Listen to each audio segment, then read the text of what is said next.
बात उस समय की है जब एक विधवा औरत खाना पकाने के लिए जंगल में लकड़ियां इकट्ठा कर रही थी। तभी उसने एक सूखी लकड़ी उठाई जिसके अंदर एक सांप का बच्चा छिपा बैठा था। इस बात से बेखबर औरत लकड़ियों के साथ सांप को भी अपने घर ले गई। घर जाकर उसने जैसे ही लकड़ियों को जमीन पर रखा तभी वो सांप बाहर निकल आया। औरत के पास एक पालतू बंदर भी था जो उसके साथ खेलने लगा। औरत ने सांप को देखा लेकिन उसे मारा नहीं क्योंकि उसके कोई बच्चे नहीं थे। शादी के कुछ दिन बाद ही उसके पति की मृत्यु हो गई और किसी तरह वह इस छोटी सी झोपड़ी में जिंदगी काट रही थी। फिर उसने सांप को पालने का फैसला किया। औरत उसे अपने बच्चे की तरह प्यार करती और भूख लगने पर गाय का दूध पिलाती। फिर ऐसे ही कुछ साल बीत गए और वो सांप अब बड़ा हो गया। फिर एक दिन वो सांप एक लड़के का रूप धारण कर लेता है। ये देख औरत समझ जाती है कि वो कोई साधारण सांप नहीं बल्कि एक इच्छाधारी नाग है। फिर एक दिन सांप ने औरत से कहा, आप मेरी शादी का प्रस्ताव राजा के समक्ष लेकर जाइए। ये सुन औरत बोली, बेटा ये तो असंभव है, राजा मेरी बात बिल्कुल नहीं सुनेगा। इस पर सांप ने कहा, माँ एक बार पूछने में क्या जाता है, मैं जानना चाहता हूँ कि राजा अपनी पुत्री की शादी मुझसे कराएंगे या नहीं। औरत बोली, ठीक है बेटा, मैं कल जाऊंगी। फिर अगले दिन वो महल की तरफ निकल पड़ी। थोड़ी देर चलने के बाद औरत महल पहुंच गई। जैसे ही उसने अंदर जाने का प्रयास किया तभी द्वारपालों ने उसे रोकते हुए कहा, आपको अंदर जाने की अनुमति नहीं है। जब तक राजा का आदेश नहीं होता कोई भी व्यक्ति महल के अंदर नहीं जा सकता। औरत बोली, बेटा राजा से बहुत जरूरी बात करनी है, कृपया करके मुझे जाने दें। उसके बार बार आग्रह करने पर द्वारपालों ने उसे महल के अंदर जाने दिया। औरत राजा के पास गई और कहा, मैं अपने बेटे के लिए आपकी पुत्री का हाथ मांगने आई हूँ और मैं ये भी पहले ही सुनिश्चित कर देती हूँ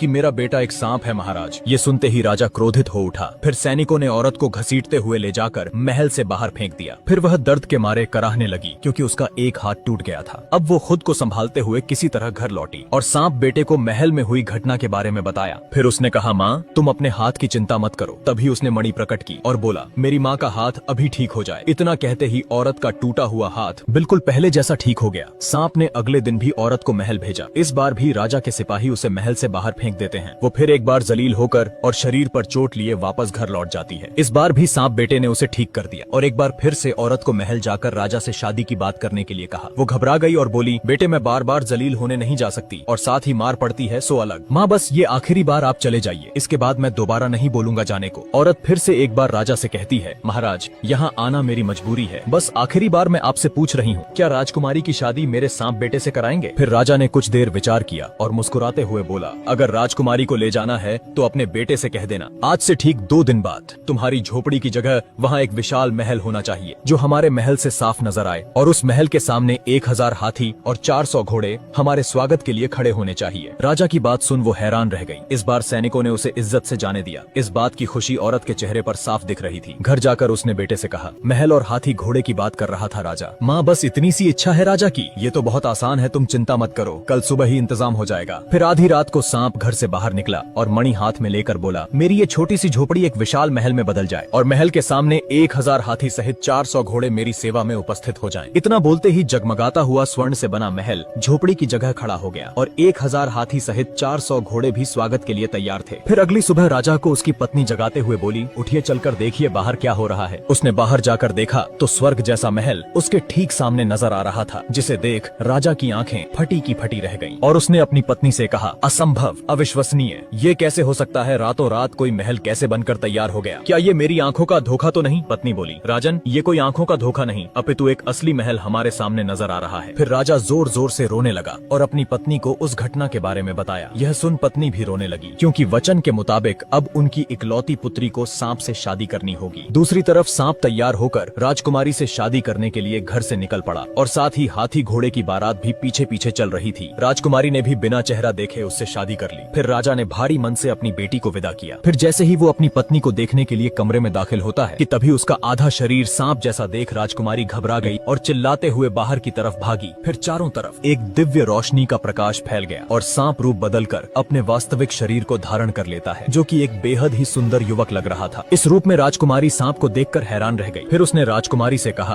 अभी जो हुआ इस घटना को तुम्हें गुप्त रखना है, ये किसी को मत बताना कि रात को मैं मनुष्य का रूप धारण कर सकता हूँ। फिर राजकुमारी ने इसका कारण पूछा। मुझे श्राप मिला है और उसके मुताबिक मेरी पत्नी ने अगर किसी को मेरी सच्चाई बता दी तो मुझे किसी अज्ञात जगह पर कैद कर दिया जाएगा और मैं इस संसार से हमेशा के लिए गायब हो जाऊंगा। राजकुमारी सहमति जताते हुए कहती है, ठीक है, मैं ये बात किसी को नहीं कहूंगी, मगर मैं तुम्हें किस नाम से पुकारूं? देव, देव नाम है मेरा, तुम मुझे इसी नाम से बुलाना। इधर राजा को अपनी बेटी की चिंता हो रही थी तो उसने एक सैनिक से कहा, जाओ और बिना किसी की नजर में आए मेरी बेटी का पता लगाओ, वो ठीक है या नहीं, कहीं उस सांप ने मेरी फूलों सी नाजुक बेटी को कोई नुकसान तो नहीं नहीं पहुंचाया। फिर अगले दिन सैनिक सांप के महल में चुपचाप घुस जाता है और जब उसने छुप कर देखा तो राजकुमारी उसे ठीक हालत में नजर आई। फिर वो महल जाकर राजा और रानी से कहता है, राजन आप चिंता न करें, राजकुमारी वहाँ बिल्कुल ठीक है। राजा को तनिक भी उम्मीद नहीं थी कि ये सुनने को मिलेगा और वो अभी भी संतुष्ट नहीं था। अब 2 दिन बाद राजा ने एक पत्र लिखा जिसमें वो अपने सांप दामाद और बेटी को भोज के लिए आमंत्रित करता है। जब राजकुमारी अपने पति के साथ मायके आती है तब माँ ने इशारों में कहा, मेरी बच्ची हमने बहुत गलत किया है तुम्हारे साथ, तुम्हें कितना दुख झेलना पड़ रहा है हमारी वजह से। माँ ये आप क्या कह रही हैं? मैं अपने पति के साथ बहुत खुश हूँ, बल्कि ये तो मेरा सौभाग्य है कि मुझे ऐसा जीवन साथी मिला। अब 1 महीना बीत गया और नगर में एक व्यापारी के घर शादी थी। उसने राजा और राजकुमारी को समारोह में आमंत्रित किया तो सांप ने कहा, मेरी प्यारी पत्नी तुम पहले जाओ, मैं सूरज ढलते ही इंसानी रूप में वहाँ आ जाऊंगा, मैं तुम्हें फिर से याद दिला दूं।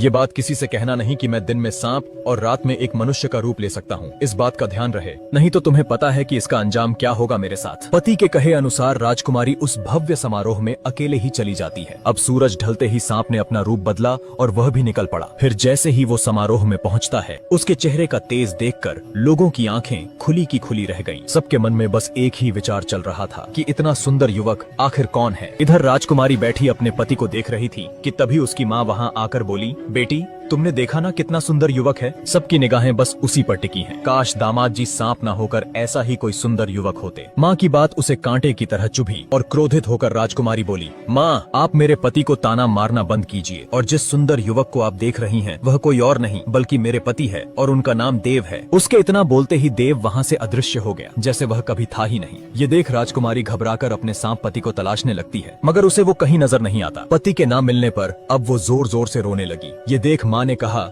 मेरी बच्ची तुम रो क्यों रही हो? आखिर ऐसा क्या हो गया? मुझसे बहुत बड़ी भूल हो गई माँ, जो मैंने आपको उनकी सच्चाई बता दी, मगर अब कुछ नहीं हो सकता। मेरे पति मुझे छोड़कर हमेशा के लिए जा चुके। बेटी फिर तो ये सारा दोष मेरा है, न मैं दामाद जी की बुराई करती और न तुझे कुछ कहना पड़ता। राजकुमारी बोली, मैं अपने पति से बहुत प्यार करती हूँ, चाहे वो कहीं भी हो, मुझे उन्हें ढूंढना ही होगा। फिर अगली सुबह राजकुमारी सफर के लिए जरूरी सामान लेकर पति की तलाश करने घर से निकल पड़ी। अब 4 दिन हो गए राजकुमारी भूखी प्यासी बिना रुके चलती रही। जंगल में न जानवरों का डर न कमजोर शरीर उसके इरादे को तोड़ पाया। थकान से चूर हुई वो एक जंगल से गुजर रही थी कि तभी उसके सामने एक बूढ़ा व्यक्ति आया और कहा, तुम्हें उत्तर दिशा में जाना चाहिए, वहाँ तुम्हें इंद्रदेव मिलेंगे, अब वही तुम्हारे पति के बारे में कुछ बता पाएंगे। राजकुमारी उत्तर दिशा की तरफ चल पड़ी और कुछ देर चलने के बाद वो इंद्रदेव के पास पहुँच गयी। फिर उनसे पूछा, हे प्रभु मैं अपने खोए पति को ढूंढ रही हूँ, क्या आप जानते हैं कि वो मुझे कहाँ मिलेंगे? यहाँ से थोड़ी दूरी पर समुद्र है, वहाँ जाकर समुद्र के देवता वरुण देव से पूछना, मुझे पूरा विश्वास है उन्हें जरूर मालूम होगा कि तुम्हारे पति कहाँ हैं। अब राजकुमारी समुद्र की दिशा में चलने लगी। क्या जंगल और क्या पहाड़, चाहे चिलचिलाती धूप हो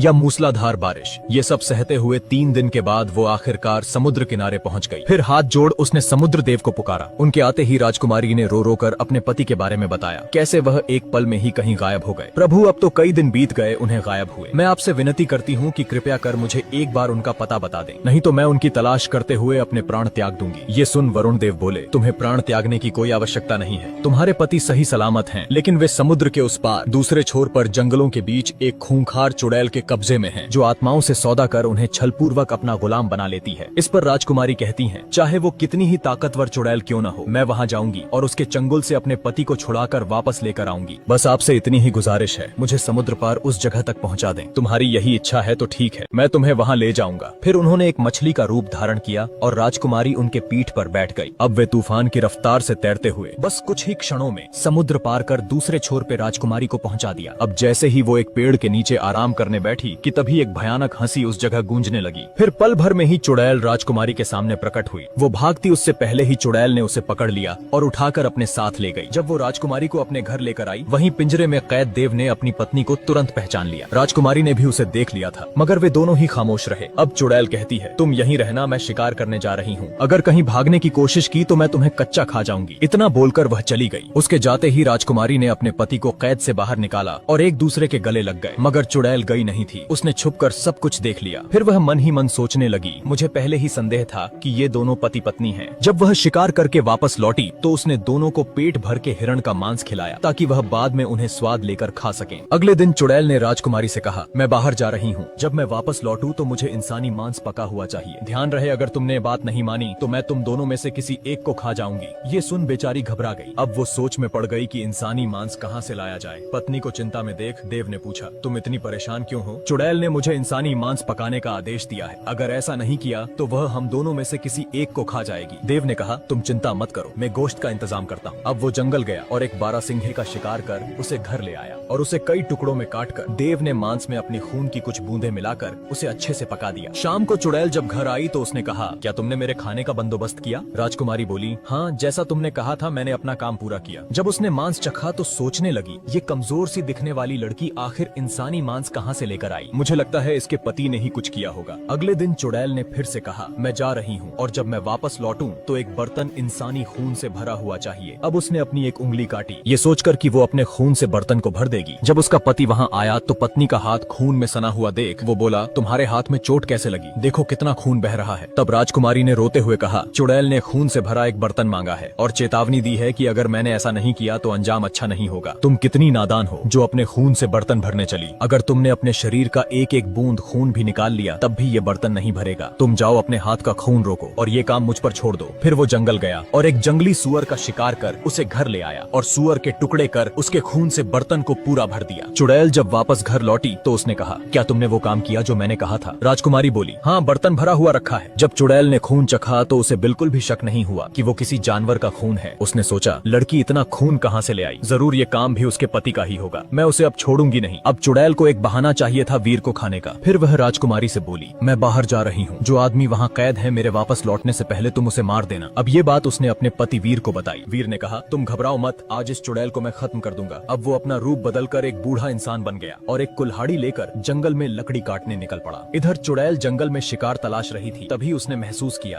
कि कोई इंसान आस पास ही है और उसकी गंध का पीछा करते हुए वह बूढ़े वीर तक आ पहुंची और उसके पास जाकर बोली, ए बूढ़े इंसान, तुझे डर नहीं लग रहा जो तू मेरे जंगल से लकड़ियां काटने की गुस्ताखी कर रहा है? इसके लिए मुझे क्षमा करे, मैं तो बस एक जवान लड़के के लिए ताबूत बना रहा हूँ। चुड़ैल ने पूछा, आखिर कौन था वो जिसकी मृत्यु हुई? था एक नौजवान जिसकी पत्नी ने ही उसे चाकू से मार दिया। ये सुनकर चुड़ैल बहुत खुश हुई। उसने सोचा, आखिर लड़की ने खुद की जान बचाने के लिए अपने पति को मार दिया। लगता है मुझसे गलती हो गई, ये ताबूत मैंने उसके कद से छोटा बना दिया, अब मुझे दूसरा बनाना पड़ेगा। तभी चुड़ैल बोली, मैं इसमें लेट कर देखती हूँ क्योंकि वो मेरे ही कद का था, मैं उसे जानती थी। जैसे ही वो उसमें लेटी, वीर ने तुरंत ताबूत को बंद कर उसमें आग लगा दी। देखते ही देखते चुड़ैल ताबूत के साथ जलकर भस्म हो गई। अब वीर श्राप से मुक्त होकर अपनी पत्नी के साथ वहाँ से चला गया।